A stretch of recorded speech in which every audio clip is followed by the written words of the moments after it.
I am running a Canadian Highlander tournament called the Joe King Canadian Highlander Open. First place will receive a revised plateau from my own personal collection. The entry fee is $10. The event will be on Saturday, June 8th, and of course a link to the Discord and to the Melee where you'll be able to sign up will be in the description of this video. Looking forward to seeing you there. So, you're getting sick of Time Vault, eh? I wanted to sit down and talk about Time Vault. I wanted to talk about the points in Time Vault. I wanted to talk about cards that we could point in Time Vault and the different ways in which I evaluate cards, which cards I think are good, and just talk about what it would be like to take Time Vault down a notch or two. First, I want to talk about the deck itself and some of the ways that I approached this subject. I'm talking about the Sans Red Time Vault deck, the Joe King version, the Jeskai Killer, whichever you know it as. This is the deck that I've been playing for the past 6 to 8 months. It's the deck I think that is, or the Time Vault deck that is doing the best as far as I can tell in terms of results. The core premise of the deck is we play a lot of cheap, effective cards that are not particularly point worthy.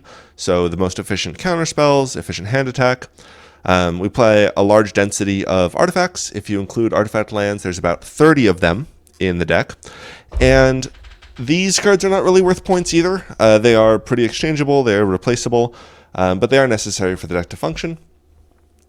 You have a really well-layered set of tutors. Your tutors that find lands also find artifacts, and vice versa. Your tutors that find artifacts can also find lands.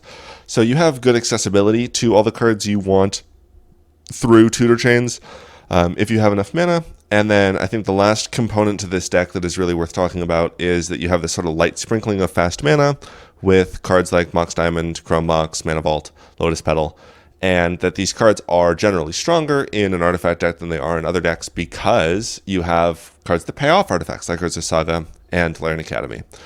So recognizing all of these things, when I sat down to look at the list of cards, I wanted to get a sense of like, what cards would I pay a point for? And for the most part, I wouldn't pay a point for interaction, for sort of the artifact density. I wouldn't pay a point for a lot of the tutors. I wouldn't pay a point for any of the fast mana, but with some notable exceptions. And of course, that's sort of the subject matter of this video. So some disclaimers, sort of like heads up, some basic philosophy here. Every card is going to be given a point value between 0 and 10. I did not rank every card in my deck. I did not point value every card in my deck because most of the cards are worth 0 points. I've provided a range for a lot of these cards because the context of the strength of the card depends on the matchup, depends on the tournament, depends on the exact nuances of the deck. But the points are not going to be so extreme that they're ever going to be worth more or less than half a point differential from that bottom and that top range. And in some cases, this is to sort of hedge my own thought on it. You know, if I hedge a little bit here, it makes me less likely to be wrong, which is a good benefit as well. The smallest unit of point that I've used here is a quarter point. I don't think that there's any reason to get more granular than that. I think quarter, half, 3/4, 1, 1.25, etc. is more than enough to get granular enough to talk about the points that I'm trying to make here. The cards are being evaluated by how many points they're worth in this specific Time Vault deck. There are many other Time Vault decks in which these frameworks could change. There are decks that don't contain Time Vault that these frameworks will change. But in my deck specifically, this is how many points I think these cards are worth. And cards are being evaluated if we assume that nothing else is changing. If Time Vault went to 4, the evaluation of these cards in this deck would be completely different, and the same if Time Vault went to 10. So it's presumed whenever I talk about one card being worth more or less points or what I might do, it sort of assumes or presumes that the points values as they exist right now are going to stay the same. So let's talk about the pointed cards. Time Vault is infinite points. There is no way for you to play Time Vault that doesn't involve playing Time Vault. So even if Time Vault went to 10, in order to preserve the deck, you would pay 10 points for Time Vault. It also is probably fair to say that Time Vault isn't worth 10 points. There's no way that Time Vault is a viable deck at 10 points. It would be too many points for Time Vault. But that's not the point of this list. This list says if I leave all the current points as is and I change this time vault to a different point value, how many points would I pay for it? And the answer is I would have to pay infinite points. Otherwise, it's not a time vault deck. So time vault, minimum, infinite points. Tezzeret Academy, I would pay 1.5 to 2 points for. I think if Tezzeret Academy went to 2, I would drop the Tainted Pact and I would play just Time Vault Academy, Mana Vault. Tezzeret Academy is very, very good. It is worth 1.5 to 2 points in my deck specifically. It is the backbone of artifact decks. It is the best way for you to get big mana. The fact that most 2-mana tutors and some 3-mana tutors in my deck are often mana positive is indicative of the strength of Tezzeret Academy. It's an Ancient Tomb on steroids. The fact that Strip Mine just went down to 2, in addition to the Wasteland that is prevalent in many, many decks, certainly means that this card is not an absolute it's not unstoppable. But I think I would pay up to 2 points for Tezzeret Academy, and most of the time it sits in that 1.5 to 2 point range in terms of strength. It's the second best card in the deck for a reason. Mana Vault, I would pay 1 to 1.5 points for. Mana Vault is responsible for the greatest amount of hands, Mana Vault and Tezzeret Academy, but Mana Vault is responsible for the greatest amount of hands that are just absolutely ridiculous. The ability to cast a 5-drop on turn 2 with 1 card is nuts, especially when that 5-drop is like Tezzeret the Seeker and you get to untap the Mana Vault. And Mana Vault layers super, super cleanly with Time Vault, with the 5 or 6 keys that we play, so the downside of it being tapped is somewhat insignificant. I think Mana Vault is a very, very good card. One of the best cards in the deck, and I'm very happy I only have to pay 1 point for it. Although I don't think there's a world Mana Vault ever is worth more than 1 point, even in the context of the rest of the format. And it's a great 1 point card, but I certainly wouldn't pay more than 1 point. If Mana Vault went to 2, I would drop it from the deck. Tainted Pact is the last point that I choose. I think this card's very good. I really like Tainted Pact. I like the way that it plays. I think it is 0.75 to 1 point worth of card. It's an instant. It can find Time Vault. It can find other stuff. This card is one of my favorites. There are other cards that are defendable, which I will talk about in a little bit. But Time Vault, in the version of Time Vault that I play and the way that I like to play it, I think Tainted Pact is my favorite choice for that final point. I do think that there are other cards that if they became 1 point, I would immediately drop Tainted Pact 4, which we'll go over. And those cards are going to be ranked. Those cards are going to be worth more than 0.75 to 1 point worth of card. So let's talk about the cards that are not pointed that I'm going to be talking about in this video. All of these are cards that I could imagine in some world being willing to pay a point for. In the real world, I would never pay a point for some of these cards. They're very bad. But there's a world where if we move to a quarter-point system or a half-point system or to a 20-point system, and these are some portion of a point, or they were pointed for some reason and I had free points lying around, these are cards I would consider to play. Basically, every other card that's not on this list or a card I already currently pay points for is a card I would never consider paying points for. Every other card in my deck is not good enough to make this list. And that's intentional. So if it's not on this list and you're talking about pointing it in the context of Time Vault, you're wrong. You're just incorrect. These are the cards you want to hit if you want to do something to Time Vault. I wouldn't pay a point for anything else. Kicking us off, Ancient Tomb, probably the strongest, almost certainly the strongest, empirically strongest card on the list that is not a pointed card. Ancient Tomb is nuts. This card is 0.75 to 1.25 points. I think in other decks it's worth more than a point. I think Ancient Tomb is very, very strong in other decks.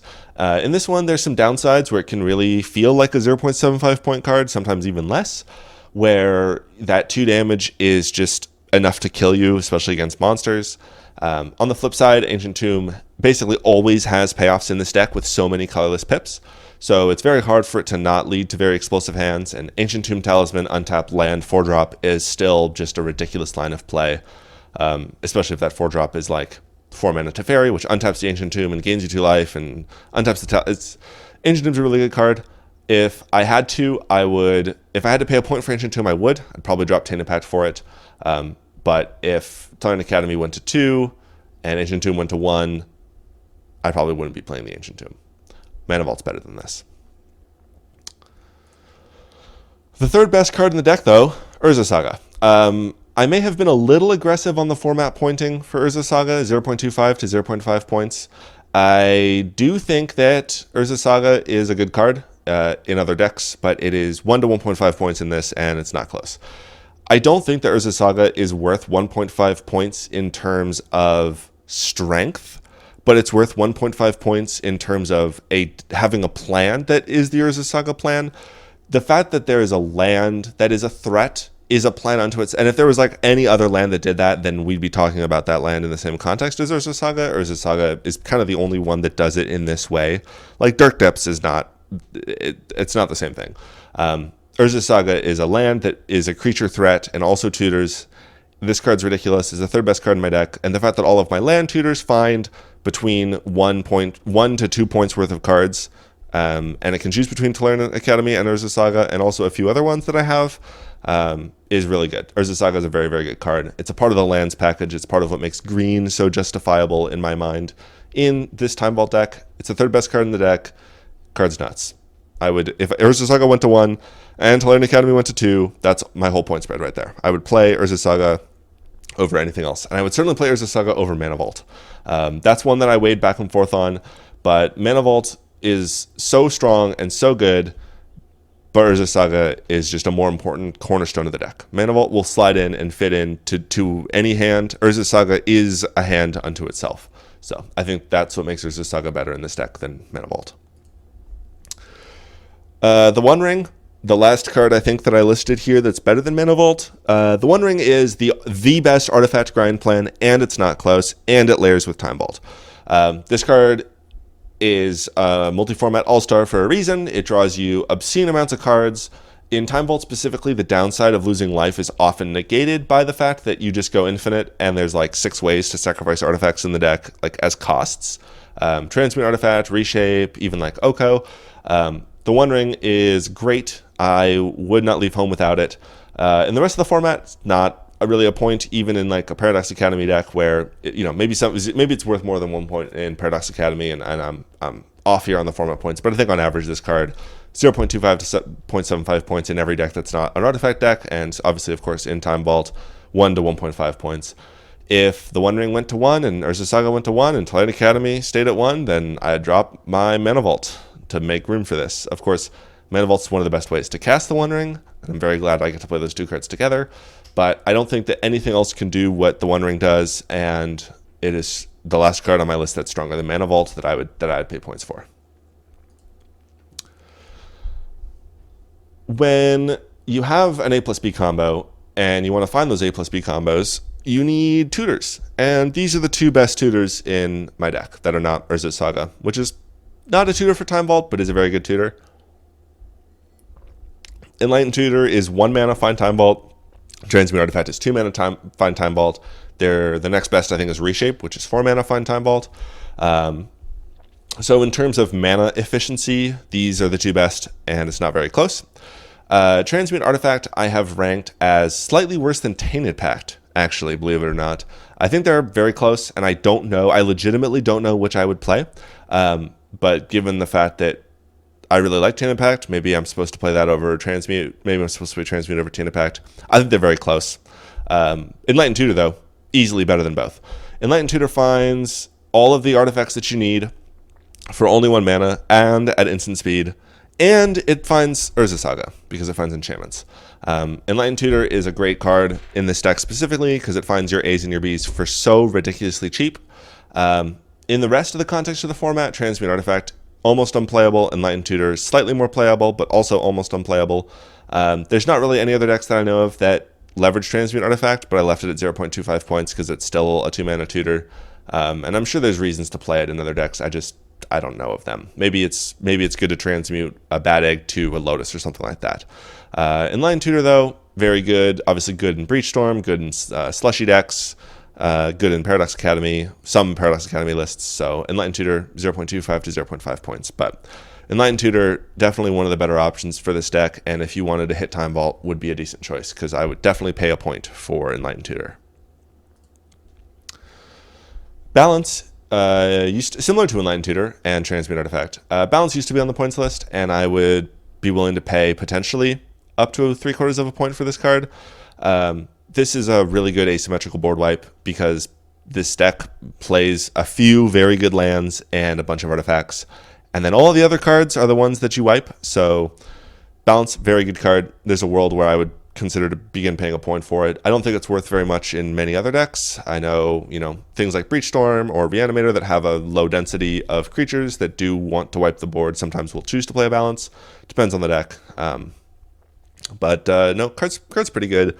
And I think it's worth, if we wanted a point balance, it certainly would be a hit to the Time Vault deck, because it's one of the ways that Time Vault gets out of very sticky situations that, it's the best board wipe, and it's an asymmetrical wipe, and it's only 2 mana, which is a lot of boons in favor of balance. There are 2 very good land tutors in this deck. I think Crop Rotation and Wargate. The fact that Wargate puts it directly onto the battlefield means that it often goes mana positive when you already have a pretty significant board state. Wargate is very flexible. It can find Tolarian Academy at 3. It can find Time Vault at 5.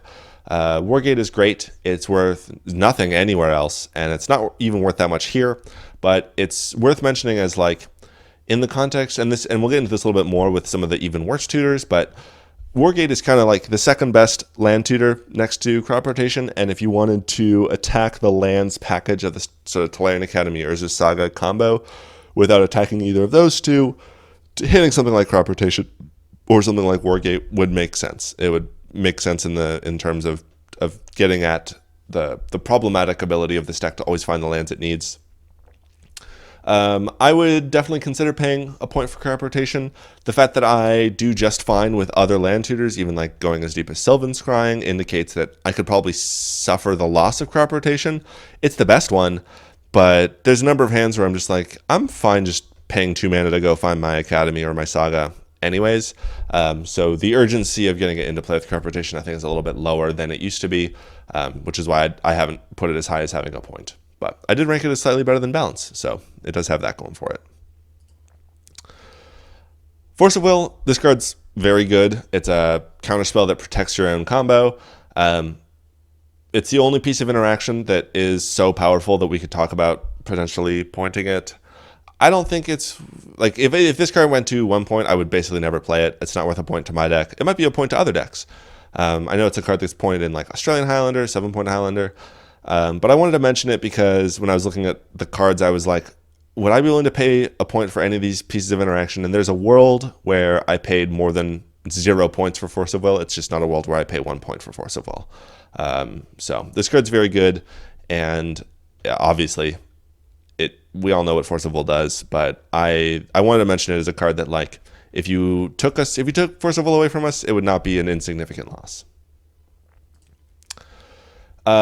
These last 3 are the best worst tutors. As you notice, my list on the right here the text has gotten a little bit smaller, so I didn't want to cram all 3 of these in. They're not worth anything anywhere else. They're barely worth a quarter of a point here. Inventor's Fair might be the strongest of the 3 because it turns your land tutors into artifacts. So it allows you to do these crazy tutor chains that find your way to your A+B because your A+B is very efficient. Both Tezzeret and Oswald build the entire combo themselves and are very strong into different types of decks. Oswald is just absolutely brutal to stick against a deck that doesn't like a blue-white control or something that doesn't have a ton of burn spells. Tezzeret's very good into other combo decks that don't have counter spells, where you're just able to go, all right, tutor Time Vault, either remove it or die. There's a world, again, where I pay more than 0 points for these 3 cards, but if you took them away, it would be okay. The deck would do just fine. One of the things that makes Time Vault sort of sinister is the tutor density, the fact that, Enlightened Tutor and Tainted Pact and Transmute Artifact are the 3 really good tutors, and then there's also Wargate and Tezzeret and Adventure's Fair and Oswald, which are all totally playable in this deck and plenty fine cards by themselves in the context of sort of the artifact plan. And then also we play Muddle the Mixture and Search for Glory and Reshape and Whir of Invention. Maybe Whir belongs on this page as well. That card's pretty good because it's an instant. But that's 4 or 5, that's 12 artifact tutors that are all able to find either one or both halves of the combo that layer really well. That's the crux of the Time Vault problem with pointing the different things in Time Vault, is that you have all of these bad tutors that are actually pretty good versus playing an Oracle Consult A+B or even a Flash A+B, where like your bad tutors in Flash are way less good at doing anything else than the bad. Like the Oswald here goes and finds the One Ring. The Tezzeret here finds the One Ring. Your Summoner's Pact finds Elvish Spirit Guide. Like that's not great. Your tutors are much more narrow here. So the reason I wanted to bring these three up is that, again, this is the type of thing where it's this tutor density artifact sort of layered crux combo problem that leads to Time Vault being as strong as it is and so much of a threat as it is. So here's our full list. I wanted to make sure that it was clear that sort of this is where I had put everything. And again, these are kind of loosely ranked. I'm certain Time Vault's the best card. I'm certain Academy's the second best card. I would probably play Saga over Ring over Vault, all coming down here. These five are certainly the five cards that have the greatest impact on any individual game with my deck right now. Enlightened Tutor, Ancient Tomb, Tainted Pact, all very, very, very strong cards up above, reaching towards 1 point or being worth a point. These are all cards I would definitely look to pay a point for. On this side are cards that I would definitely hate to lose. And I forgot to update Transmute. Transmute I did have it 0.5 to 7.5, but it's supposed to be 0.75 to 1. It should be next to the Tainted Pact over here. So please neglect my, or please ignore my one error here. But all the rest over here are cards that I would definitely hate to lose that would make a meaningful change to the strength of the deck, but are not cards that I would realistically look to spend a point on at this stage in the game. These are the cards I would consider over here on the left, plus Transmute. As sort of a last sort of addendum or a last sort of concept here, I wanted to talk about cards that I would consider playing, how much these cards would be worth to me in my deck, and they're just sorted alphabetically here. Well, sort of by actual point list and then by alphabet. So Tinker, I think, would be worth 2 to 2.5 points. If Tinker went to 2, playing Vault, Tinker, Academy is honestly probably pretty nuts because you still have, like, you lose what? Tainted Pact, whatever, and then the Mana Vault, so you lose a little bit of the explosiveness, but players having to respect just a one card combo in terms of Tinker being a God Pharaoh statue against Storm. Nobody plays that card, but it would be sick if they did. Or like an Inkwell Leviathan, or a Kappa Cannoneer, or a Blightsteel, or a Portal of Phyrexia.